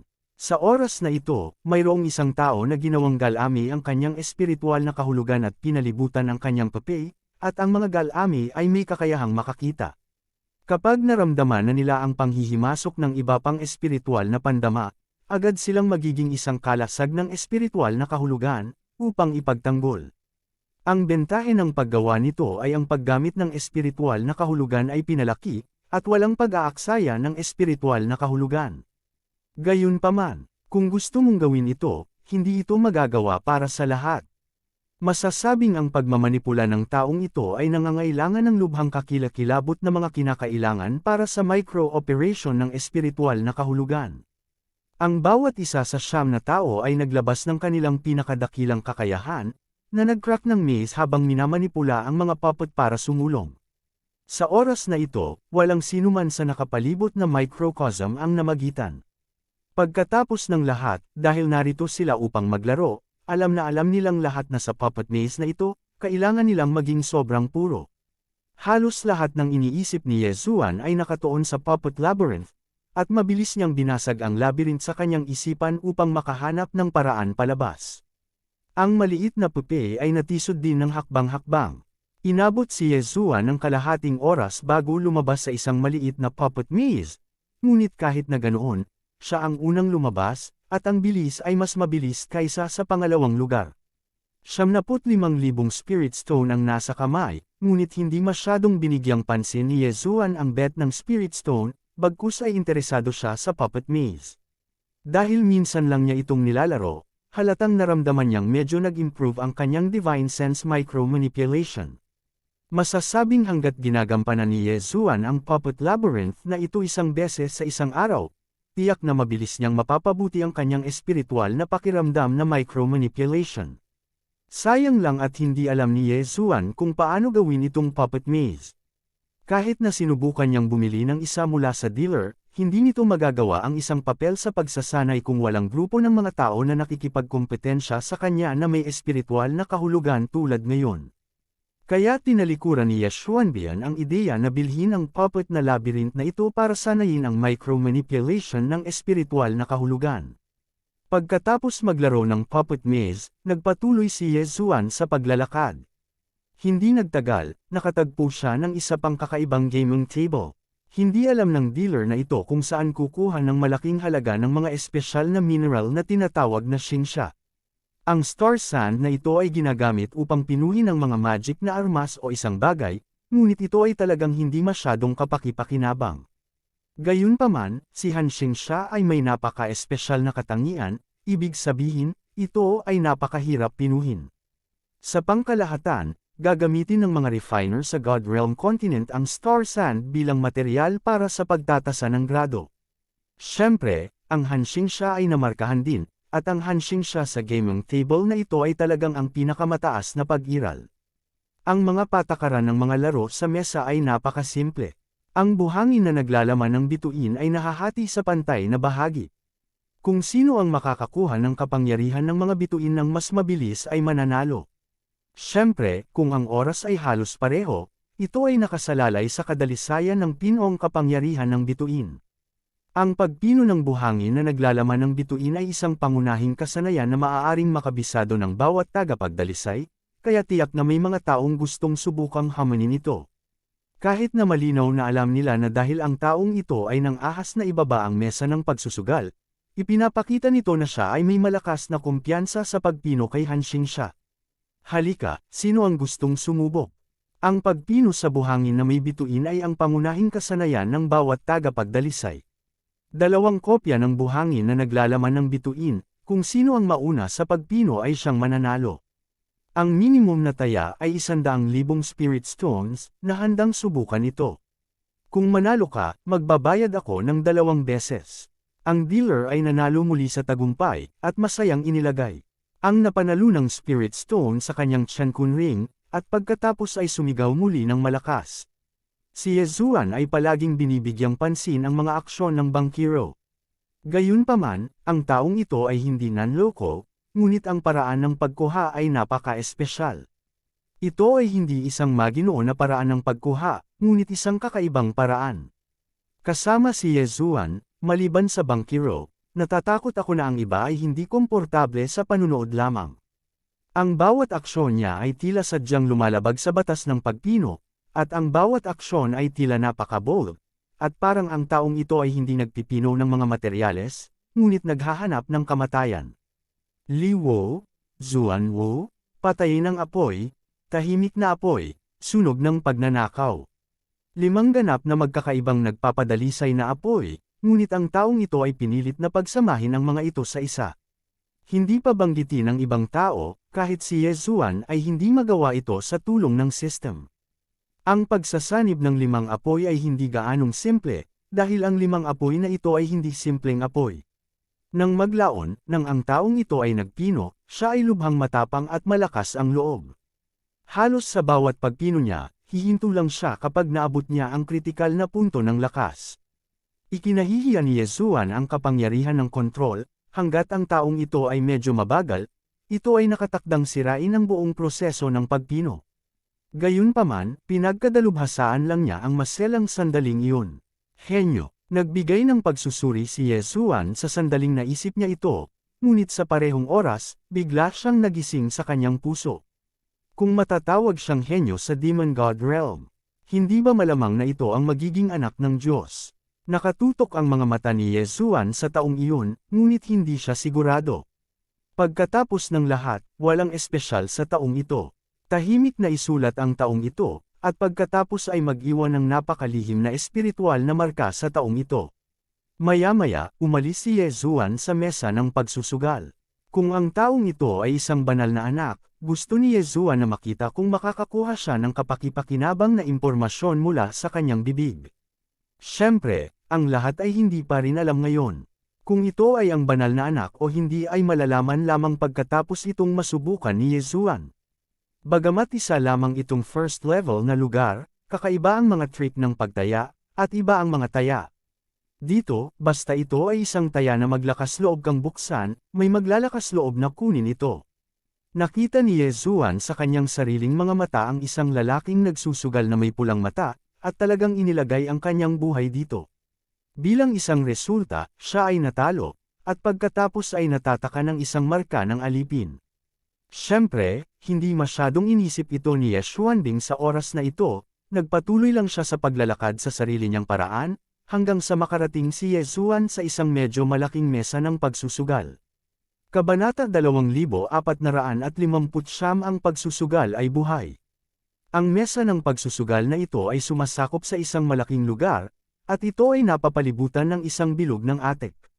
Bloody Hunt. Masasabing sikat na table ito sa Tier 1 area. Table game daw siya dahil dito, pwede ka ring magsugal. Ngunit higit pa riyan, hindi ito pagsusugal. Ang gameplay ng madugong pangangaso ay lubhang brutal. Sa bilog na lugar na ito ay sadyang nakahati sa ilang malalaking lugar.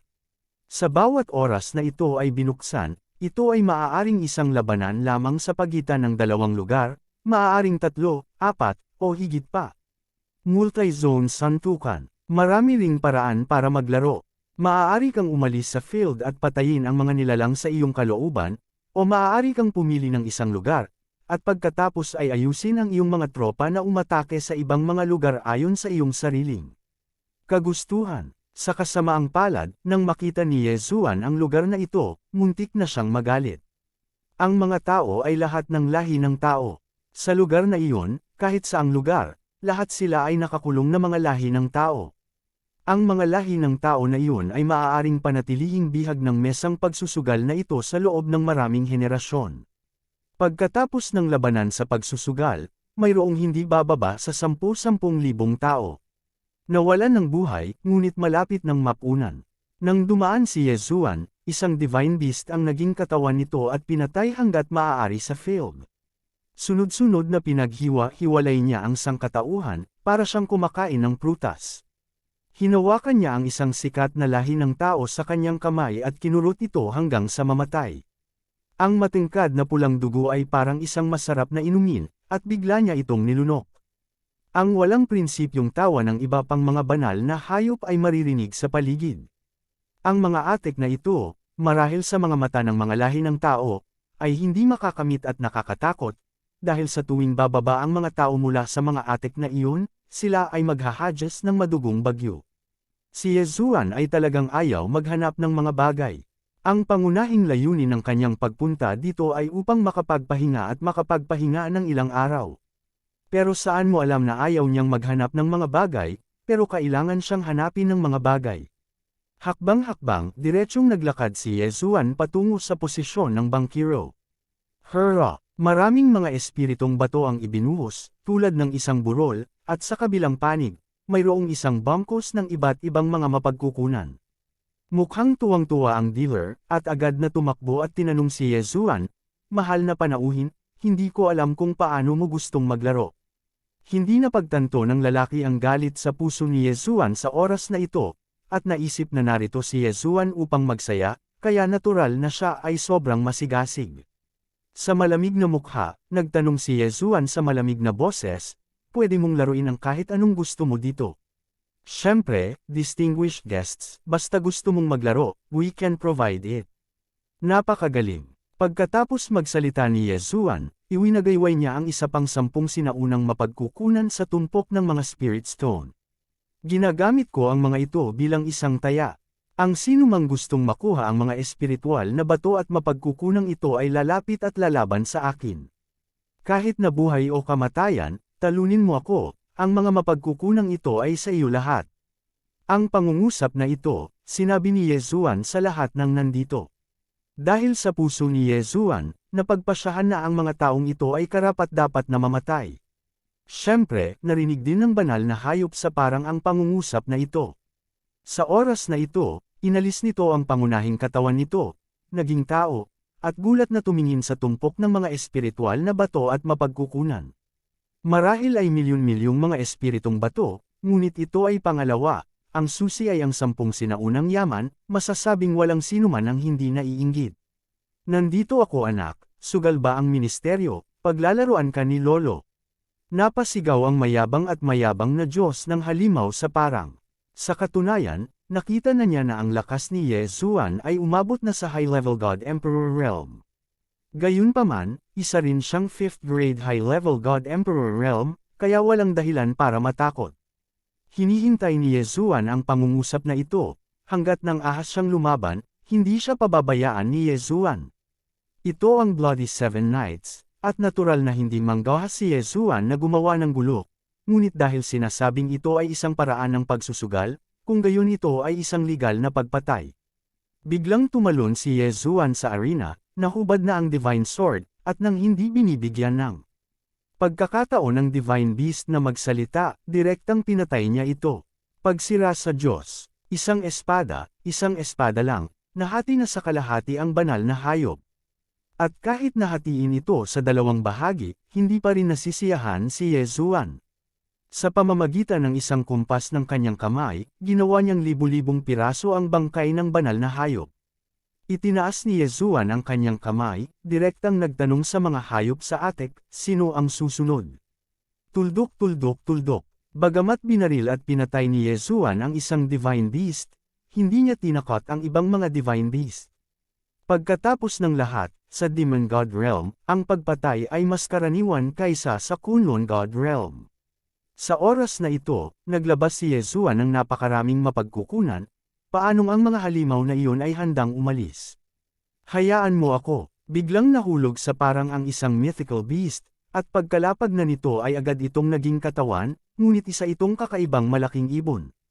Sa sandaling lumapag ang taong ito, diretsyo niyang pinaypayan ang kanyang mga pakpak, at ang marahas na kapangyarihan ay diretsyong hamampas tulad ni Yezuan. Sa kasamaang palad, hindi natinag si Yezuan. Sa ilalim ng Divine Sovereign Realm, si Yezuan ay walang kapangyarihan ng isang labanan kahit na ito ay ang 9th rank top-level pick Divine Sovereign Realm. Ang isa ay binibilang-bilang isa, at kung gaano karami ang darating, papatayin ni Yezuan ang pinakamarami hanggat maaari ngayon. Hindi ba't ang mga taong ito ay naghahangad ng kanilang sariling mga kayamanan? Well, depende kung mayroon silang ganoong lakas. Ito ay orihinal na isang sugal. Sinabi na ni Yezuan sa simula na ang sugal ay ang kanyang buhay, kaya kung gusto niyang pagnasaan ang kayamanan ni Yezuan, gusto niyang mawala ang kanyang buhay. Bukod dito, ito ay isang first level na lugar, at ito ay itinuturing na isang malakas na tao na maaaring lumitaw sa ilang God Emperor realm. Natural, imposibleng lumitaw ang isang kaaway ng mas mataas na kaharian. 1, 2, 3, Ang tambak ni Yeshua ng mga espiritual na bato at mga mapagkukunan ay naging sanhi ng maraming divine beast na tumalon mula sa field na tila sila ay desperado. Sa kanilang mga puso, ang mga mapagkukunan ni Yeshua ay karapat-dapat sa kanilang buhay. At paulit-ulit na naranasan ni Yeshua ang mga labanan, at palaging ipinadama sa kanila na ang pagkakataon ay nasa harapan nila. Sa tuwing papatayin ni Yeshua ang isang banal na hayop, aalisin niya ang kanyang bangkay. Sa ganitong paraan, ilang mantsa lang ng dugo ang makikita sa venue. Sa ganitong paraan, hindi ito maglalagay ng labis na panggigipit sa mga banal na hayop na iyon. Sa makatuwid, ang mga gawa-gawang hayop na ito ay namamatay pa rin. Natatakot ako na sa sandaling ito, ang pinaka nag-aalala ay ang dealer. Sa oras na ito, pawis na pawis ang dealer. Sa bagay, pumayag naman siya sa laban na ito sa sugal. Sa una, nakita niya na si Yeshua ay may cultivation lamang ng unang ranggo na God Emperor, at naisip niya na may pagkakataon siyang kunin ang mga mapagkukunang iyon, at inayos pa niya ang dalawa sa kanyang may kakayahang mga tauhan na subukang hamunin ito. Ngunit nang sumabog si Yeshua sa isang malakas na labanan, alam niyang pinagsisihan niya ito. Masasabing ang pinakamalaking hiling ng bangkero ngayon ay matigil na ni Yeshua ang pagpatay.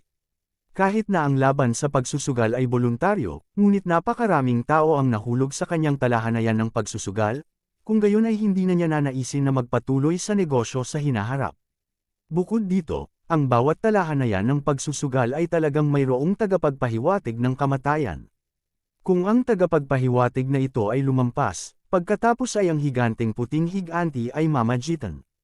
Ang kanilang paraan ng interogasyon ay hindi banayad, at ito ay mabuti upang iligtas ang isang maliit na buhay.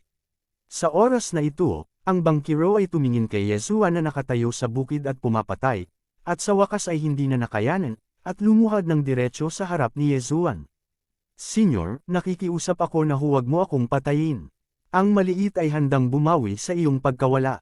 Basta magsalita ka, susubukan ka ng maliit na pasayahin ka. Sa katunayan, hindi dahil hindi inayos ng dealer ang mga tao para hikayatin ang mga bisitang iyon. Sa kasamaang palad, ang tukso ng 10 sinaunang mapagkukunan ay masyadong malaki, at hindi ito panghihikayat sa lahat upang pigilan ang mga taong ito. Kabanata 2460 Lubhang nalulumbay. Nang marinig ang paghingi ng awa ng bangkero, talagang hindi gaanong nagalit si Yeshua pagkatapos ng pagpatay, kaya direktang sinabi niya sa bangkero, "Gusto mo bang tumigil na ako sa pagsusugal?" "Oo, bibigyan kita ng pagkakataong ilagay sa iyo ang lahat ng mga alipin sa aking mga kamay ay ipinasa sa akin, kung hindi, narito ako ngayon, tingnan mo ang isa at patayin ang isa." Napakayabang, kaya nangingibabaw. Magpalat ng lugar, o magpalit ng tao, kung maglakas loob kang sumigaw ng mayabang, tiyak na ituturing kang tanga. Gayunpaman, dito, walang magdududa sa sinabi ni Yeshua. Dahil si Yeshua ay may ganoong lakas. Napatunayan na ni Yeshua ang kanyang lakas sa buhay ng halos 100 mythical beast. Hayaan mo ang bangkero na yan, masasabi pang ang lahat ng naririto ay hinding-hindi maglalakas loob na lalabagan ang lakas. Malaki ang pagbabago sa ekspresyon ng pamilya Zhuang. Sa katunayan, nagpalaki siya ng ilang alipin ng tao sa pagkabihag, at ang bilang ay umabot sa milyon-milyon. Gayunpaman, ang mga aliping ito ay ang kanyang mga cash cows. Kung walang mga alipin ng tao, kung gayon, ano ang gagawin niya para kunin sila? Panauhin, "Senyor, tingnan mo kung paano kita binibigyan ng mga espiritong bato. Handa akong bigyan ka ng 10 milyong mga batong espiritu bilang iyong pagsusumikap." 10 milyon. Sinulyapan siya ni Yeshua ng masama. Naisip ng dealer na si Yeshua ay napakaliit, kaya agad niyang tinaasan ang presyo, 20 milyon, 20 milyon. "Senyor, bibigyan kita ng 20 milyon, paano mo itigil ang pagsusugal?" Tuldok tuldok tuldok. "I'm saying it once. Call out all your human slaves. Otherwise, huwag mong itigil ang pagsusugal ko." Gustong iwanan ito ng dealer, ngunit sa kasamaang palad, hindi siya nang ahas na gawin iyon. Pagkatapos ng lahat, ang dalisay na ulo ng higanting si Bai Meng ay walang pakialam. Sa kanilang mga mata, dahil nakita nila si Yeshua na tumataya sa teritoryo ng dealer na ito, kung gayon, mahihirapan ka lang sa dealer. Ang puting mabangis na higante ay may simpleng pag-iisip. Kasama ang mahigpit na estilo ng mga langgam na Shanghong, sa madugong 7 gabing ito, ang mga patakaran ay ang mga patakaran, hindi mababasag. Ang bankero ay hindi na makapaghintay na sampilan siya ng malakas, bakit kailangan pa niyang maging sakam sa una, kung hindi niya gagawing si Yesuan, ang pumatay. Sa kasamaang palad, walang kwentang sabihin ngayon, maaari lang niyang piliin kung tanggapin o hindi. Ang kahihinatnan ng hindi pagtanggap nito ay ang pagharap sa mga pagtatanong ng mga puting mabangis na higanti. Kung ikukumpara dito, hindi ka tanggap-tanggap na mawalan ng ilang alipin ng tao. Okay, tinatanggap ko ang iyong mga kondisyon, lahat ng mga aliping etniko, lahat para sa iyo. Kinagat ng dealer ang kanyang mga ngipin at sinabing kinasusuklaman na niya si Yesuan sa kanyang puso. Walang pakialam si Yesuan, at direktang binuksan ang lugar ng paglunok at inilagay ang lahat ng milyon-milyong lahi ng tao sa lugar ng paglunok. Ngayon na mayroong isang banal na puno ng 12 batas sa espasyo ng paglunok, at ang kapangyarihan ng mga batas ay patuloy na nagpapabuti, ang espasyo ng paglunok ay patuloy na pinalawak. Kaya naman, wala talagang pressure na i-accommodate ang milyon-milyong tao. Nang magawa ang lahat ng ito, umalis si Yesuan dito. Napakalinaw ni Yesuan na kung gagawin niya ito, tiyak na kamumuhian siya ng dealer, at tiyak na makakahanap ang dealer ng mag-aalaga sa kanya, ngunit kailangan itong gawin ni Yesuan. Ito ang buhay ng 1 milyong tao ng iisang pamilya, paanong uupo lang si Yesuan at huwag pansinin ito? Siyempre, kahit na gusto ng mga taong ito na maghiganti kay Yesuan, maghihintay man lang sila hanggang sa umalis si Yesuan sa Bloody 7 Nights. Maglakas loob na gawin ito sa madugong 7 gabi, maliban kung handa siyang magdeklara ng digmaan kasama ang puting higanteng angkan at ang pulang langgam. Tuldok. Noong una, inakala ni Yesuan na naligtas niya ang milyon-milyong tao, kaya sa madugong 7 gabing ito, natatakot ako na hindi maraming lahi ng tao ang nagdusa. Sa kasamaang palad, nagkamali si Yesuan. Hindi nagtagal pagkatapos niyang lumabas, nakatagpo siya ng isang katulad na mesa ng pagsusugal. At eto pa ang mas duguan at malupit. Ang Jiuyu Earth Fire ay isang uri ng banal na apoy na hindi kailanman mawawala. Bukod dito, ang banal na apoy na ito ay may napakababang temperatura, at kapag ito ay kumikinang kahit saan, agad itong gagawing isang lugar ng yelo. At itong mesang sag-alan, hindi ko alam kung saan, nakakuha ako ng isang bituin at siyam na liblib na apoy. Ginamit ng taong ito ang Jiuyu Earth Fire bilang gabay, pagkatapos ay binalot ito ng ordinaryong malalim na apoy, at ibinitin ito ng mataas sa isang pavilion, pagkatapos ay maaari kang tumaya kung gaano katagal mabubuhay ang mga taong iyon, at sino ang huling mamamatay sa pagyayelo. Dahil ang kapangyarihan ng mahiwagang apoy ay maaaring magpataas ng temperatura ng Jiuyu Earth Fire, malinaw na nakikita ng mga tao sa paligid kung paano na-freeze hanggang sa mamatay ang daang tao. Sa venue, maraming bagay para sa pagpainit, ngunit maraming mga organo ang nakaayos. Kung gusto mong mabuhay, dapat kang magtrabaho bilang isang pangkat upang makakuha ng mga bagay para sa pagpainit. Gayunpaman, ang mga bagay para sa pagpainit ay limitado pagkatapos ng lahat, at ang ilang mga tao ay nakatakdang mamatay. Para sa mga nakaligtas, iba't ibang pagsubok ang naghihintay sa kanila. Upang mabuhay, ang mga taong itinulak dito ay nag-away at tinapakan ang mga bangkay ng kanilang mga kasama, para lamang mabuhay ng kaunti. Napakalupit na eksena, ang sarap panuurin ng mga taong ito. Galit si Yesuan. Bagamat hindi direktang mapatay ni Yesuan ang quartet dahil sa espesyal na sitwasyon dito, maaaring samantalahin ni Yesuan ang mga patakaran dito. Ang mga sinaunang mapagkukunan ay napakabihirang at espesyal na mga mapagkukunan sa kaharian ng mga Diyos. Kahit isang piraso lang ay sapat na para magdulot ng pagdanak ng dugo. Mahusay na sinamantala ni Yesuan ang kasakiman ng mga banal na hayop na ito, na inilalagay pa rin sa arena, itinaya ang kanyang buhay sa arena, pinugutan ng ulo ang mga banal na hayop na ito ng paisa-isa. Hindi magugustuhan ni Yesuan ang pagiging napakababa ng mga divine beast na ito, at hindi man lang siya makapagbigay sa kanya ng kaunting sorpresa. Hanggat ito ang hayop dito, hanggat naglakas loob silang humakbang sa platform ng pagsusugal, papatayin sila ni Yesuan. sunod-sunod na pamilya, hanggat nang ahas silang gamitin ang sangkatauhan bilang isang lugar para sa kasiyahan. Bonibisita sila ni Yesuan ng isa-isa, at walang katapusan ang pagpatay.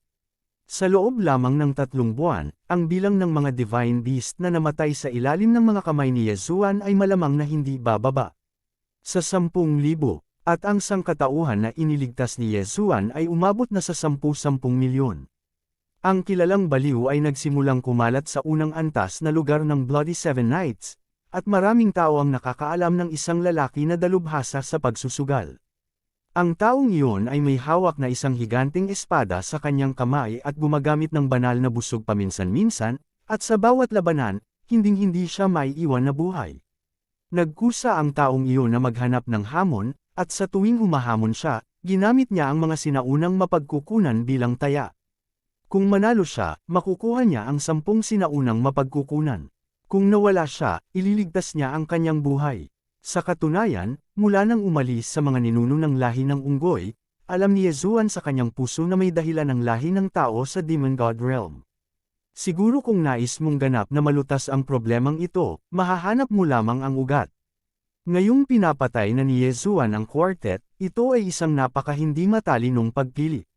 May sistema man na tutulong sa kanya na itago ang kanyang pagkatao, hindi maiiwasang mabunyag na siya ay isang lahi ng tao balang araw. Sa oras na iyon, natatakot ako na imposibleng makagalaw. Hindi sa hindi alam ni Yesuan ang katotohanan ito, ngunit hayaan mo na lang siyang panuurin ang kanyang pamilya na nagdurusa ng ganito, ngunit huwag pansinin ito, hindi ito magagawa ni Yesuan. Kahit na alam niyang ang paggawa nito ngayon ay magdudulot lamang ng mas malalakas na kaaway, kailangan itong gawin ni Yesuan. Pagkatapos ng lahat, kung hindi mo ito gagawin, ang konsensya ni Yesuan ay malalagay sa alanganin. Kapag may naiwan na anino sa kanyang puso, kung gayon, ang naghihintay kay Yesuan ay maaaring ang pagsiklab ng mga panloob na demonyo. Sa makatuwid, dapat itong gawin ni Yesuan mula sa kanyang sariling mga iniisip o sa kanyang sariling mga interes, at gawin ang kanyang makakaya upang iligtas ang kanyang kapwa angkan.